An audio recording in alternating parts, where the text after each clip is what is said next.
Okay, three, two, one. All right. And welcome to another edition of Bid Nerds. Hello, everyone. This is your daily nerd out on the most interesting cars on cars and bids and bring a trailer. My name is John Polnik. I'll be your host. I'm coming to you live from the Las Vegas Strip in Las Vegas, Nevada, along with my partner who is not in Las Vegas. He's in the Bay Area, Michael Deeb. Good morning. How are you today? Awesome, JP. Weather was so nice yesterday. My wife and I actually went to the lake. Wow, Lake Elsinore? Eleanor? How do you pronounce that? No, we went to Lake Berryessa, and Oh, I don't know where that yeah, is. Okay. yeah, it's in the wine country. We have a little boat up there, and it was actually 65, 70 degrees, and we Holy were the cow. only ones on the lake. It was amazing. Wow. Did you do a little water skiing, little inner tubing behind the boat? JP, I actually went into the lake up to my ankles. It was Did great. you really? Just to launch the boat, right? Yeah, yeah, pretty much. Very nice, very nice. All right, guys. So thanks for joining us on Bid Nerds here. Just so you know what this channel is all about, we're a couple of wannabe experts, and we talk about the most interesting cars and bids every day during about the 9 o'clock hour in the morning. We kind of get you teed up for what's going on in the auction scene. We'll give you we kind of do some deep dives on some of these cars. We tell you about our experience and what we know about them, why we think they're the most interesting cars on cars and bids, and bring a trailer. And we also make predictions as to what these cars will actually sell for, or sometimes not sell for. So we keep track of we each give our opinion and predictions as to what these cars will sell for, and one of us is better at it than the other. Michael Deeb, how was actually you're catching up? You had a halfway decent day yesterday. Yeah, Let's talk about yesterday's cars. I'm wondering if the secret is to leave the house after the show and not watch the auctions close, because I had a really good day. So Nice. let's start off with the on cars and bids yesterday. We looked at a interesting boat, a 2015 BMW Alpina B6, which was based on the 6 Series Grand Coupe. Interesting because I said 37 and you said 38. You and I were spot on as far as what the cars and bids audience would suggest, because that car hammered at $37,887. But interestingly, that was a no sale at that price. So you won that one because you were closer, but that car, the consignor, lost because he didn't sell his car. Moving over to bring a Which trailer. just real quick, that was $130,000 car, brand new. So That's right. pretty amazing depreciation. Maybe Alpina is not the name, does not quite have the weight it used to. All right, next car. Yeah. It's interesting too because JP, I think the Alpina modifications on contemporary cars are almost strictly cosmetic, and they do not include motor or suspension upgrades. So the car doesn't perform any better; it just looks different. So yeah, I agree with you. I don't think it carries any weight. Okay, moving on. We looked at a very cool car, a 1979 Volvo 262C. This is the Bertoni Coupe. This car has a 5-speed manual, but interestingly has a swap from the Volvo V6 to a more contemporary Volvo 2.3-liter inline-4 that revs a little higher and is probably a little more fun to drive. The car does make a bit more horsepower. I thought 8,500. You thought that car might not make the mark because of the modified engine. I think that was your main argument, but you bet the under at 6,500. Well, it turns out we were both wrong, because that car brought $12,000 and sold. So the Berkeley University faculty issued car sold out of, I can't remember, I think this was out of Seattle, if I think, JP. Yeah, cool. And Once again, a reason why you don't want to listen to me. The price was literally twice as much as what I thought it would go for. I'm totally shocked by the money coming for this car. This amazes me. Maybe the argument is you find a chassis that old that's relatively dry, and that's what you're paying for. And so, you got to wonder what one would go for that was original, that did have the original powertrain. Goodness, yeah. How much more? So that might be a buy, right? Start looking for Bertoni Volvos. If it was a sub $100,000 original body, original paint, original drivetrain, I'm guessing that car would be probably 20 grand. Yeah. So start scouring Craigslist for these things. All right, next car. All right, cool. So still on Bring a Trailer, we looked at a 1967 Chevrolet Corvette. This is the smaller 327. It's a small block, but interestingly, it's the 350, which is the largest horsepower with carburation. So they probably made a more powerful version that was the fuel injection, but the fuelies are not the ones to have. Those original fuel injection systems are garbage. So the carburetor is the one you want to have. This is a manual transmission car. you and I both agreed the colorway on this with that baseball glove in sort of dark metallic, almost Mustang bullet green is a very eye-catching paint job. But this car was not in great condition. As such, I said 59. You bet the under at 55, and you won this one because this car only brought $50,500, and it sold at that price. I'm glad to see these depreciating a little bit because I think I might want one. I can't believe I'm saying that out loud. But a lot of boomers are passing away, and their children are getting these in inheritances, and their children do not want these cars. So these cars are on the fast track to the bottom. These are not a car that I think is going to be something that you want to buy unless you actually want one. As an appreciating asset, this ain't it. Yeah, it's definitely a car that the market has got plenty of them in it. So be patient to get exactly what you want for the value you want. I'm sure you'll find it. JP's right. Let's jump back over to cars and bids for a moment. And you had selected a 2007 BMW 328xi wagon manual. So this is an all-wheel drive, smaller inline six, stick shift wagon. So, pretty rare platform for the American market. You just don't see these cars on the street very often. They're definitely out here in Northern California, but I don't think you'd see one of these in Vegas very often at all. If I remember, JP, about 150,000 miles on this car. We were really all over this car. I said 7,900. You bet just under me at 7,500, and this car brought $8,100. So I was $200 off of Yahtzee, and that car sold. So that was my second win of the day. And then the final car was really cool. So a 1997 Porsche 993. And you and I both love this platform. This is a C2. It's a two-wheel drive. It's obvious that you and I would both be taken by an S, but this was just a standard Carrera. What kind of held this car back for you and I was the fact that it had a full sort of stone or pebble gray interior. Cosmetically, this car had not been really well kept after. These photos you're going through right now, the audience can see there were a lot of dings on this car. It didn't have a limited slip differential. It didn't have sport seats, but it was a stick shift. So I thought that car might make 60 grand. You kind of believed in it a little more just because it's a two-wheel drive manual. And so you said 65. That car sold at just 57,500. I am so shocked by that. Yeah. I mean, I cannot believe that was the buy of the week. Really, I mean, I think someone's going to get this car, clean it up, and I don't know. I wonder if the person who bought it is someone's going to flip it or someone who's going to love it. That's an interesting take on that. Well, and so you're kind of answering my question for you. I wanted to ask you this when I saw the result. Is you were thinking 65. Now that this car sold at 57. Would that car, because you said I would not drive a car with that gray interior, but if it comes in at 57, does that make you a player? Would you be interested in it for that price? Absolutely. Yeah, because I mean, I think there's a few things that you can do to make that, to offset that gray. Like Ortiz did. Yeah, like Ortiz did. You put a black 996 steering wheel, or go nuts like I did on my 993 and put a prototype on there, which is transformative for that car. Yeah. Now, mine didn't need to offset. Mine has a black interior, but I got to tell you, on Ortiz's, that black steering wheel on the gray interior really looks good. And throw some black floor mats in there. Floor mats, and those little things can make a big difference on the interior. Maybe even throw some black seats in there. Those would not be hard to come by. Or get some Recaro Sportsters and throw them in there. And now you've got a completely different world. Some suspension on that car, the right wheels, and now you are just talking about, not to mention a car that's going to be worth a lot more, $57,000. That car with just a few things, call it $3,000, $4,000, $5,000 worth of love, and you've got a $70,000, $80,000 car.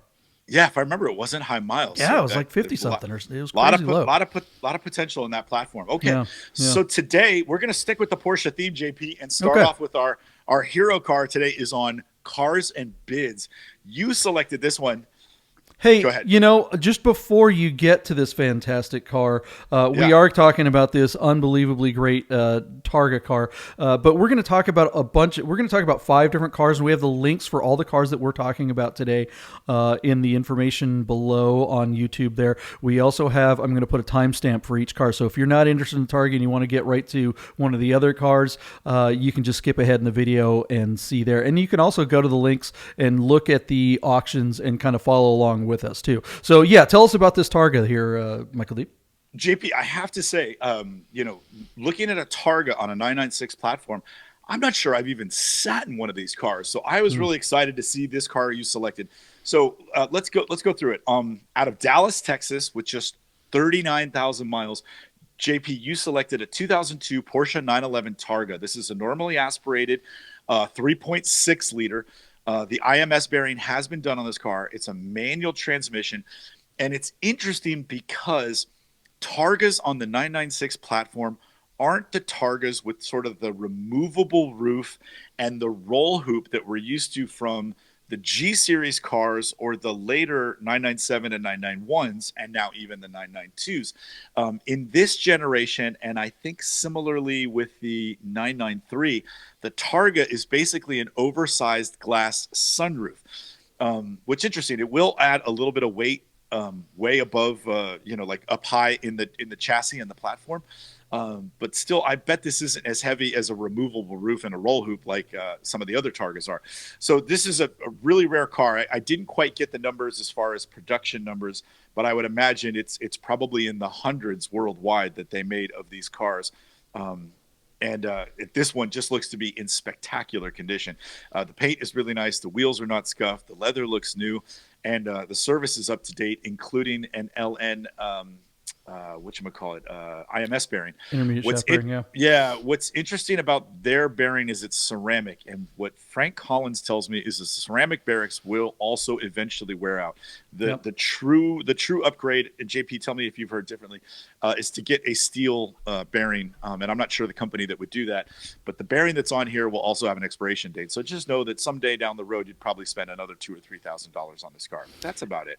Change the IMS when you change the clutch. That's kind of the rule of thumb. Okay, so here's the thing about Targa 996s. So yes, they really are just a pano roof. It is not a Targa, like you said, where it comes out in the middle. The only two cars that did this, or I'm sorry, three cars. So the 993 started this, the 996, obviously, and the 997. They did not make a removable roof 997 Targa.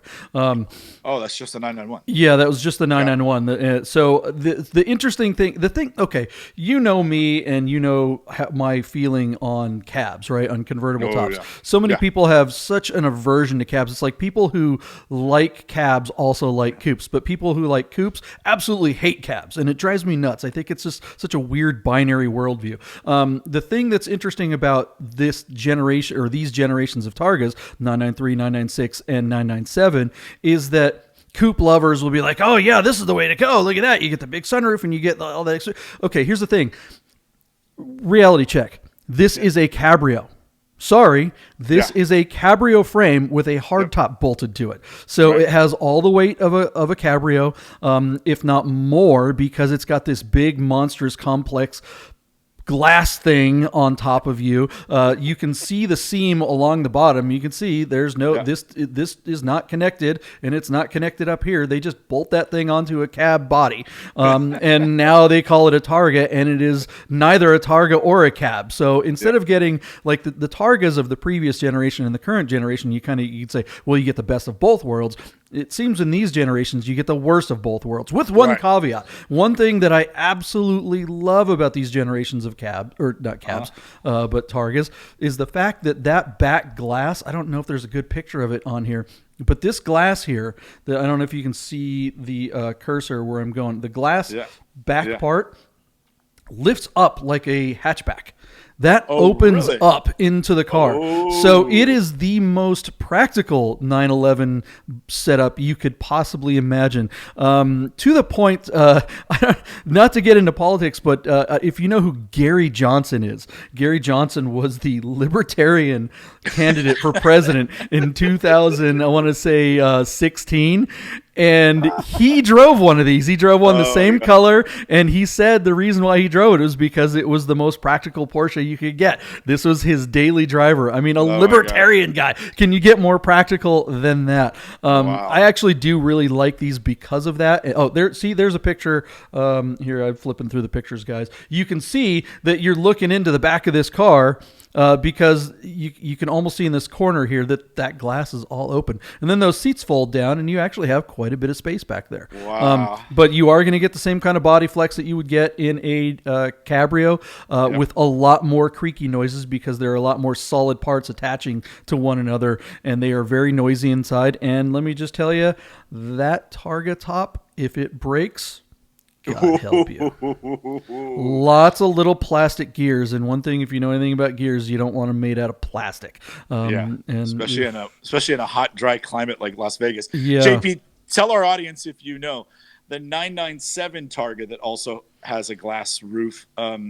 Does it also have that flip up back? Not only does it have that, but it is the identical unit. It is the exact same thing, because the 996 and 997 is the same car. Basically, it's the same chassis. People really think that that they're drastically different, and they're really not. They're drastically different cosmetically, but underneath the skin, it's pretty much the same dang thing. To the point that like the Cabrio tops extend from the 996 all the way into the 997s. The convertible tops are the same thing, and so is the hard top. Identical unit. The 993, however, does not open up like a hatchback, but this one does. Yeah, that's true. Yeah, that I knew.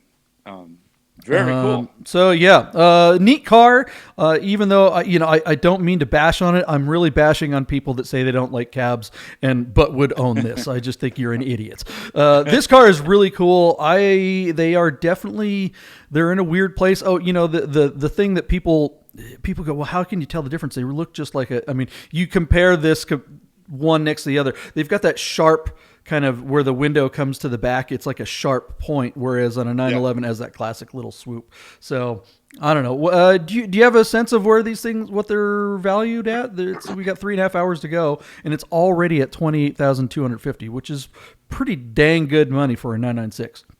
So JP, since you and I have been doing the show, which is a couple months now, we have really dissected 996s probably as much as any particular model of car since we started the show. And we've really concluded that the early generation, the 3.4s, have been on the way up. And something I've noticed since I met you 3 years ago, because I've been jonesing for a 40th anniversary, the Generation 2s have also been on the way up. So I would say that a year or two ago, this car would be lucky to break 30 grand.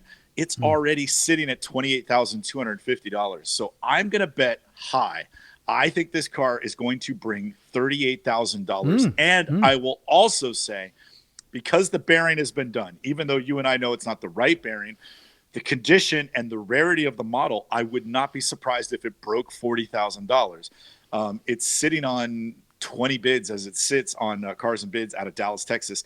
38,000, and it could go higher. But you tell me what you think. Whew, yeah, that would be really strong for a Targa 996, but stranger things have happened, and the trend certainly is going that way. This is the right color. Not only was the intermediate shaft bearing upgraded, but they also did the rear main seal, which is another thing that kind of fails early on these. I didn't get super into it, but I say it a lot when people ask me about 996s. I say make sure they have some miles on them, because there are a lot of little things that go wrong with them that are usually covered by warranties. And if they're not covered by a warranty from the factory, then you're going to have to pay for it. And so even though this car doesn't have many miles, it looks like a lot of that normal stuff has been caught from a maintenance point of view. So this should be a great car.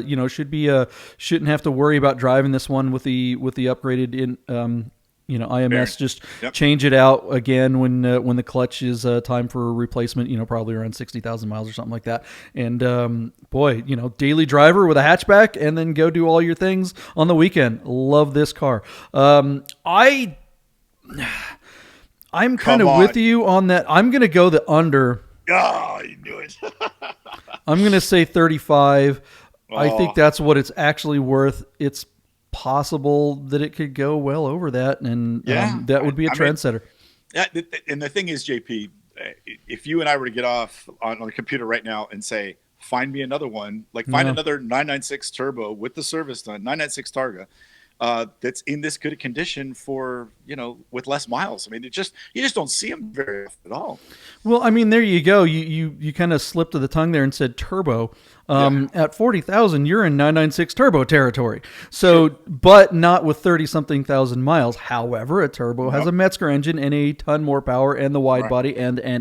There's a lot of things about the turbo that make it a far better car, even with higher miles. I mean, which would you rather have? Would you rather have a 996 turbo, a super clean one with 75,000 miles for $40,000, or would you rather pay $40,000 for this car with half or less of the miles? I'd rather have the turbo, but turbo money has been moving up market as well, and I just wonder, like, again, if you're talking 75,000 miles, I don't know that you can get it for $40,000. Those cars are starting to bring 50. I'd still rather pay the money to have it, but that's just me.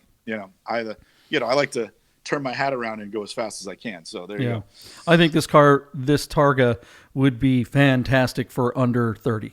I mean, this is like probably the best car you could get for under $30,000. And I think that's really what these things have been at for a very long time. So it'll be interesting to see if this thing really climbs that much more. So, all right. So that's the 996 Targa. Yep. Let's move on to the next car. Cool. So let's stay on cars and bids for just a minute, and we're going to look at a 1994 Jaguar XJ12. This is a 64,000-mile example out of Neptune Beach, Florida. I'm not really familiar with these cars, but you just don't see nice ones come up very often. They call this Jade Green, JP, and this thing is powered by a 6-liter V12, although just through a really terrible slush box 4-speed automatic. Really nice car. And that V12 doesn't make as much power as you think. 300 horsepower, 336 pound-foot of torque. But these cars are so beautiful. Everything on the inside is really nice. The Jag's interiors are gorgeous. And on the outside, they still kind of scream opulence and luxury. They're super soft in the secondary market. And I sure wouldn't want to own one when it came time to take it to the mechanic, because I imagine you're going to put his kids through private school. But there you go. If you're interested or smitten or just dumb enough, that might be the right car for you. What do you think, JP? Would you ever? I mean, this car's sitting at $5,000 with just 60,000 miles on it. Would you ever? I love the way this car looks. It's beautiful. We talked about that 993 yesterday, the arena red one with the gray interior. This thing has, is a beautiful shade of green, and it's a beige interior with wood, all things that I absolutely hate. But looking at the pictures, I would rather spend my time in here if I had to just sit in something. If I'm sitting in traffic, I'd rather be luxuriating in traffic in this interior than that gray 993 interior, to be perfectly honest. This is such a wonderful place to hang out, or maybe in that back seat enjoying some Grey Poupon and a Slim Jim or something like that. And that's what's great about this. This is veal on a jerky budget right here. Right. Until you wind up having to take it to the mechanic and you're right back up there in the stratosphere. This is a car you have to stay away from. I mean, as a car in your collection and something that you drive every once in a while, even that scenario where you say, okay, it's not reliable, it's going to have issues and stuff like that, so maybe I'll just drive it on the weekends and go to the country club and whatever, or go to Radwood or whatever. Here's the thing, it might not make it to that either, so you might get dressed, you might tie your sweater over your over your shoulders and call Buffy and say, I'm going to pick you up, we're going to go down, and you ain't going to make it. You're going to wind up grabbing one of your other cars to go get Buffy anyway. So, if this were a 6-cylinder version, as boring as that is, the straight 6s on these are actually terribly reliable. I remember when they had cash for clunkers, back in the day when the government was paying people to destroy cars. Yeah. I remember there was a car dealership that I represented, and they had the 6-cylinder one, and they poured that goop into the head, and it took like a half hour for that poor Jaguar to die. And that Jaguar had 150,000 miles on it. And I mean, whereas I suspect if you breathe on this 12-cylinder Jaguar incorrectly, it's going to die. So yeah, the next ad for this car is going to be ran when parked. Well, it looks great parked. Totally. Yeah. What's your bid on this car, Mike? JP, I don't have a lot of faith in it at all. I wish I did. I'm just partial to the Jaguars because they're pretty cars. Yeah. I'm already guessing my own bid. Let me see here. It's at 53.36 with 19 bids to go and an hour. 19 bids, man. I mean, some people are looking at it.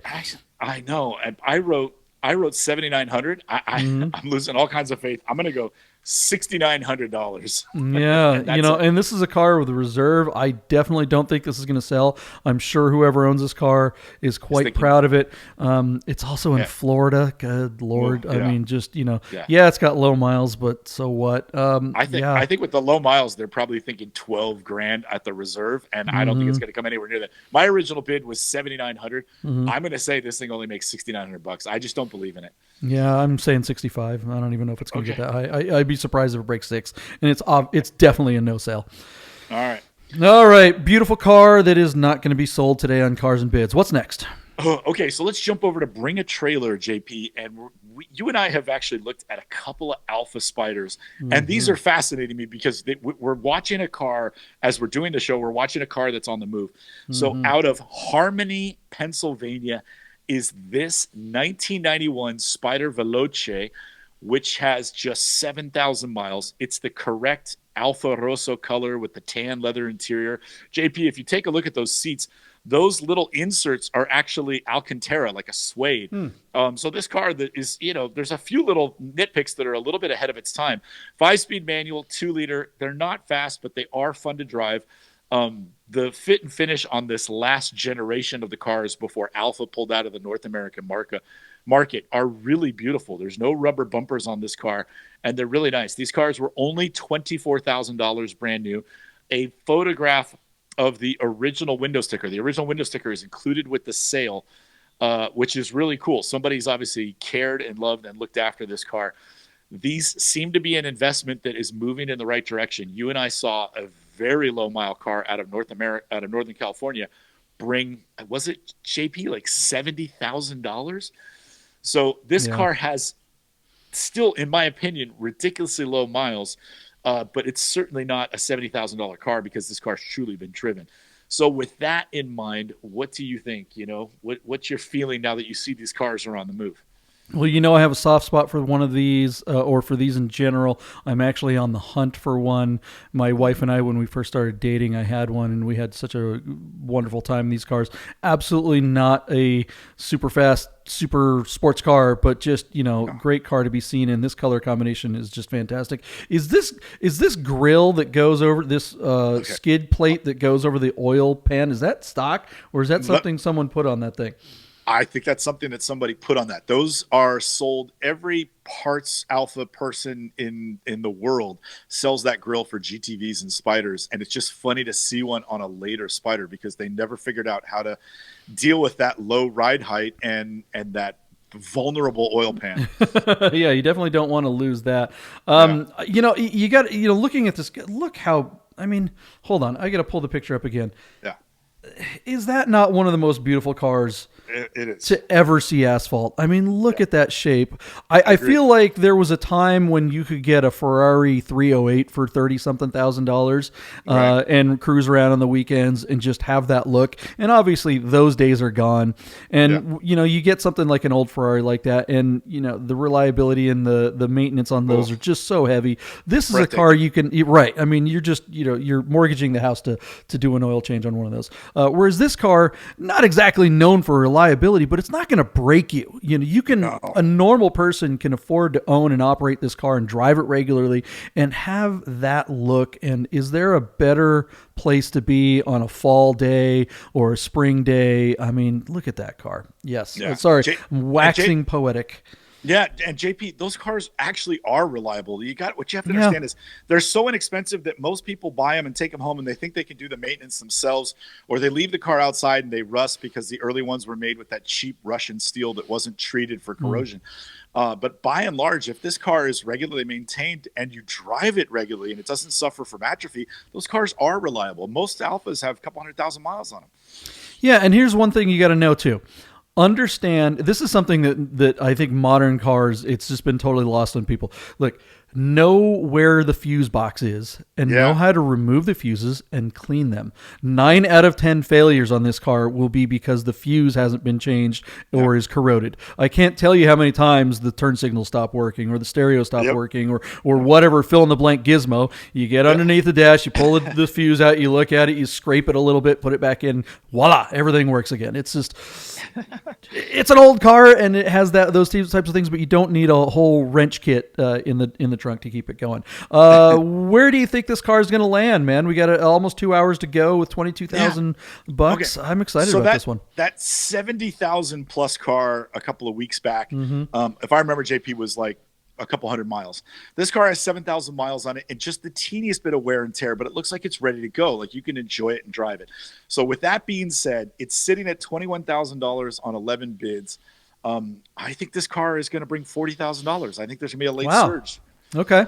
All right. I mean, that's a long way to go from where it's at now, but there is time. Yeah, it's at 22,250 on 15 bids. So there's already been some bids this morning. I think this is one of those cars that's going to get a late surge, and I think this car is going to bring 40,000 or just under it. But that's what I'm going to say.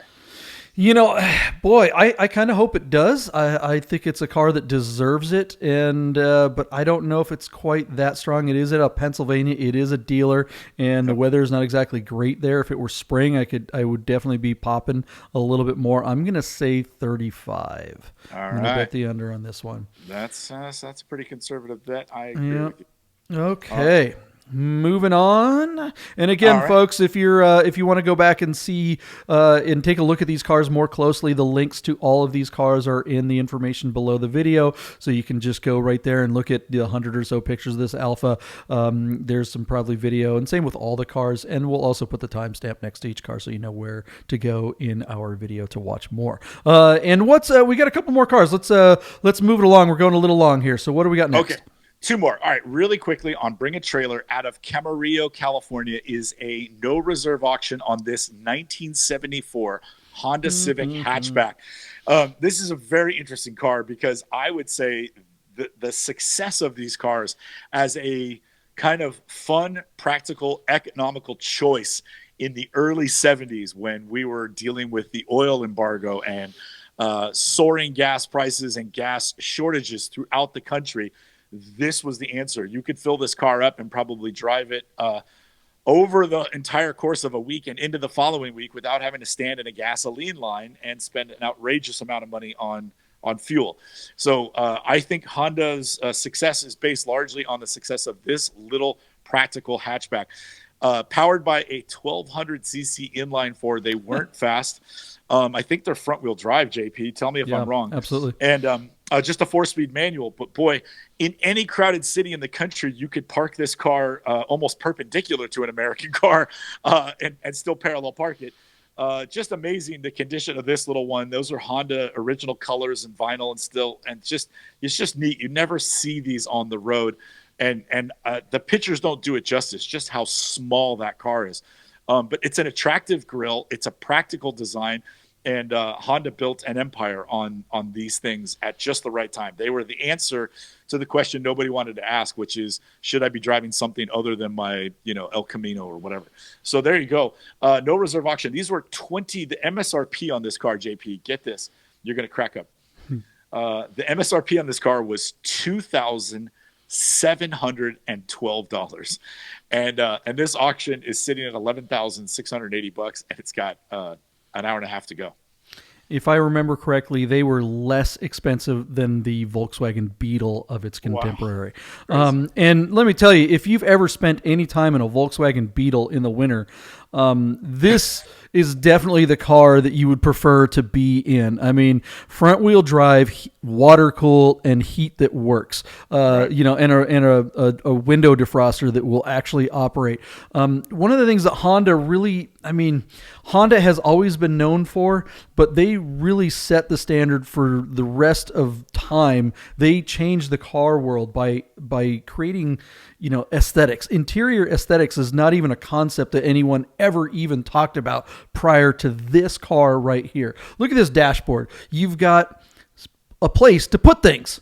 Who would have thought to make, you've got all this negative space on most dashboards on most cars of their same year that is completely useless. Whereas Honda said, well, you might want to put your keys up there, or some cigarettes, or a lighter, or whatever other crazy stuff. Does this car even have seatbelts? I don't know.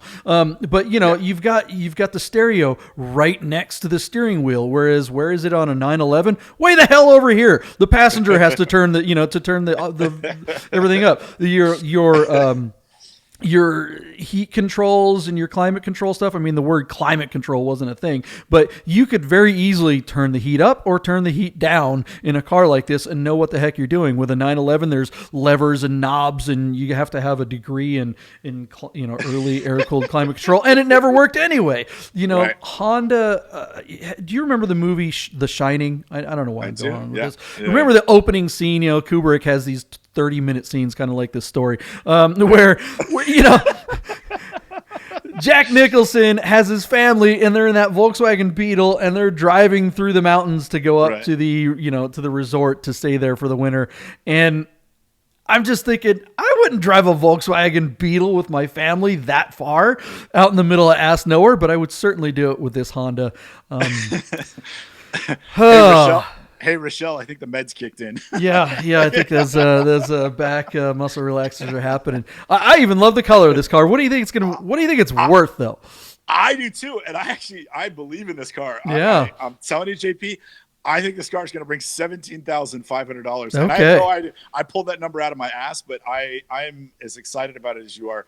It's a cool footnote in time. Honda obviously made way more important cars, but this is a car that the foundation was built on, and it's exactly what the American market needed, even if they didn't know they wanted it. Yep. The car is, I agree with you, it's way ahead of its time, and they set the table for a lot of things that influenced a lot of car companies, and so in that regard, this is a landmark car for Honda, and there you go. So, blah, blah, well, blah. yeah, the Germans were listening. They came out with a Rabbit the very next year, whereas the Americans, they saw the Rabbit and they saw this car, and they made fun of the Japanese and the Germans for, these front wheel drive cars. Who's going to want that?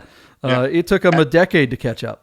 And they caught up with the Omni, the Dodge Omni. I mean, and the Vega and the Pinto. I mean, you're just right. Just awful garbage. The trifecta of barf. So I say 17.5, JP. What do you think? Hell, man, I've got the muscle relaxers kicking in. I'm gonna go nuts on this car. This thing is so clean and so cool. I'm going to say 20, and I think there's sky above that.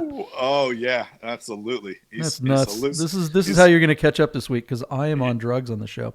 Now I realize you washed the meds down with absinthe. Mm-hmm. All right, I got a main line in that. Okay. JP, the next car is very cool. This is a viewer request with somebody who can tell us who did that. Sorry, I don't have his name. I've got the computer up here. Boy, I feel bad. We'll find the name of the guy who suggested this car, and we really appreciate a viewer suggestion. So my notes say it's a viewer request, and this is on Bring a Trailer. JP is pulling up for us now the 1998 Mitsubishi 3000 GT SL. So this is one up from the base, but this isn't the turbocharged, I think, was it VR4 or something? Yeah. So very cool car. Only 18,000 miles on this car that is offered to us out of Overland Park, Kansas. But it looks to be in, honestly, spectacular condition for its age. Super low miles, a great driving car. Now, JP, those VR4s that are turbo were all-wheel drive. These were two-wheel drive. So my question, I don't remember, is this front-wheel drive or rear-wheel drive if it's just two-wheel drive? Do you remember?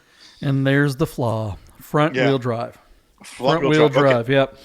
That's what I thought, but I couldn't remember, and I forgot to look it up. Anyway, this car is really cool. Those sports seats look like they're truly something. Comfortable and probably a little bit supportive.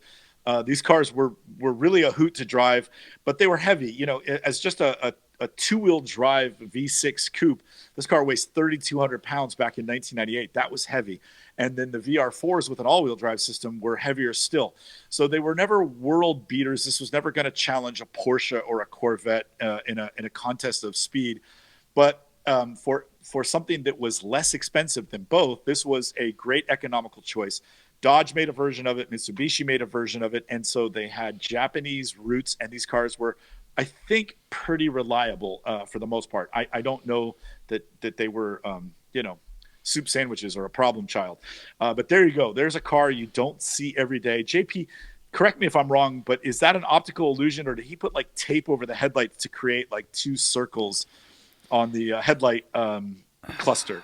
God, I'm afraid they are covers, but I believe they're factory. And someone in the comments tell me otherwise. I think that is something that they actually did on purpose because this is a later model. This is not this is not an early 3000 GT or Dodge Stealth. So I think by this late in the game, they were starting to the design was a little long in the tooth, so they were trying to whiz bang it a little bit. Here's the thing that Mitsubishi in this era, this car came out in 1990, the first version of this in the Stealth, and that early. And it was the CEO of Mitsubishi at the time was a woman, which was a big deal in Japan, and she came out and said that this car and Mitsubishi will achieve technical and marketing superiority or market superiority by the end of the century, which was just 10 years away. And this car was their flagship to do it in. And this car got a lot of eyeball and really was designed forward. You could tell that they were influenced by the NSX, which was long in the tooth, oddly. But unfortunately, the size of this car is more like an early Supra than it is a 93 Supra. And and you think about it, the other car that came out, you mentioned the Corvette and the Porsche of their eras, and the cars that were trying to beat those cars were the Supras. And the car that did it was the 300Z. And this car came out at the same time. And the 300Z and the 3000 GT are no comparison. I mean, the 3000 GT really is a neat car, but that's all it is neat. I mean, if you're spending the same money, you're getting a 300 GT, even a base model 300, or not 300 GT, but a 300Z is the superior car to this in every way. It's rear-wheel drive. It has a it has a V6 in the front that's facing the correct direction. It's a true sports car. This is a front wheel drive car. And like you said, it's heavy and it's like, what the hell is going on? The person that bought this was the person that wanted the more whiz bang looking thing. They wanted all those radiuses. This car kind of started that trend of like, let's tack plastic shit to cars and that will sell. And the thing is, it did.